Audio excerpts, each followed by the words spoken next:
trade, it still wasn't done. now, now that it is, what do you think about when you see the roster? Yeah, I like our roster where we're at right now. We have a lot of interchangeable pieces. Obviously, the big three are the big three, and we have a lot of guys here to surround and help them out. With your role, and he's someone that when initially you were traded, I was like, well, he could be the fifth starter. What things do you feel like you bring to the table that would make you the prime guy to be the fifth starter? I'm a versatile guy. I defend. I don't need the ball. I move well off the ball, and I can make things like a lot easier for those three or the other four.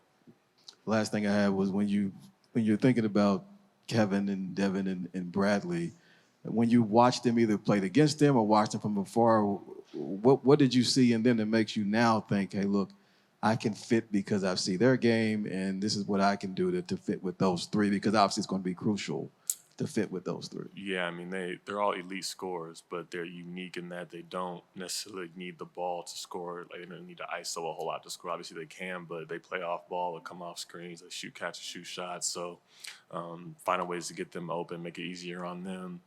And they're unselfish as well. They'll give the ball up to each other, whoever else is out there, and I'm just complimenting them.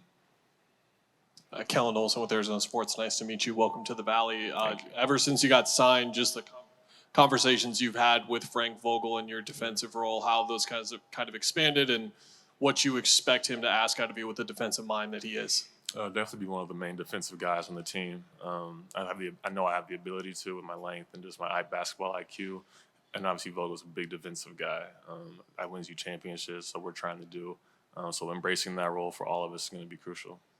Something that every team needs, but this team specifically is looking for that type of defensive stopper to go with these guys. Does that excite you coming into a winning team like this, knowing that role's open? Yeah, definitely. Being able to be a defensive stopper on a winning team is almost like a dream, like a very crucial part, like you said, to winning games, and then obviously winning games in the playoffs is having a defensive mindset and multiple defensive players. Hey, Keita, Gerald Bourget, welcome to the Valley. Nice to meet you. I'm just curious, can you walk us through what kind of the free agency process was like for you? Because obviously you guys reached an agreement pretty early in the game. So what was it like to be kind of courted by a team that's going to try to contend for a title this year? Yeah, it was a really quick decision for me. Really easy, just because coming from, I appreciated my time at San Antonio 100%, but obviously the direction that they were going and are going is a little different than what I was looking for. Once the opportunity presented itself to be able to come and compete and really have a chance to win a championship, it was not a hard decision at all. Keita over here, Trevor Booth with Clutch Points. You had one of the best stretches of your career at the end of last year, average career best numbers. Can you just talk about that, and then also what you learned from Coach Pop that helped you in your NBA career?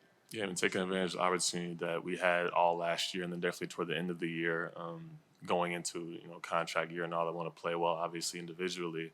But then even Pop would tell me certain things like, hey, you want to carve out a career, you want to be out here for a long time, and you have that ability to. So he kind of let me go with a lot of freedom. I learned a lot from him, to be honest, not just on the court, but off the court, and just how to be a good person, just everything in a lot of different aspects. Keita over here, John Voida, SB Nation. What's the transition been like for you coming from, obviously San Antonio, a team that had lesser expectations, obviously coming here to Phoenix with a team that has such high expectations? It's been a pretty easy transition, just because I don't consider myself a loser or someone that doesn't want to win or a selfish player at all. I'm not saying those people, obviously, they have a culture down there. That's not them either. But coming here, knowing that this is a real opportunity to win, it's not going to be easy, obviously, but that is a attainable goal in front of us, and wanting to be a part of that is big for me. Keita, Doug Franz Unplugged. Keita. Since you are, I got a little excited. Yeah. Since you are a high basketball IQ guy, do you mind going deep on the last thing you learned, the last thing a coach pointed out to you on film, or the last thing you picked up in the gym, and what you learned basketball IQ-wise that maybe you didn't know until someone just told you? I'll honestly say certain things with screening angles, rolling, where to look on the options. That's going to be big here. Obviously, the big three are going to command a lot of attention and want to get the best defensive guy off of them. I'm just learning how to set screens, get out of them, make some sort of miscommunication happen on the other team's defensive end. That makes it easier for them and me on the backside. Keita right here, Brendan Mao from Burn City Sports.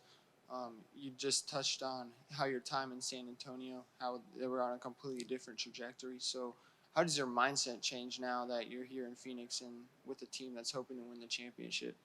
Honestly, mindset-wise, it's not that big of a change just because you kind of have to separate and know the path that a team is going on versus the path that you want to go on. And that's the nature of the NBA, right? Like, you have teams that are for sure compete for a championship, but you individually are always trying to just get better, right? So this year is about obviously a championship, but then getting better individually at the same time. But the individual growth has to go hand in hand with the championship mindset. So it has not for me that big of a change, just because I understand the game and understand what I have to do out there, and that what I do is to make it so it's easier for those guys so we can win a championship. Cool. Thank you, guys.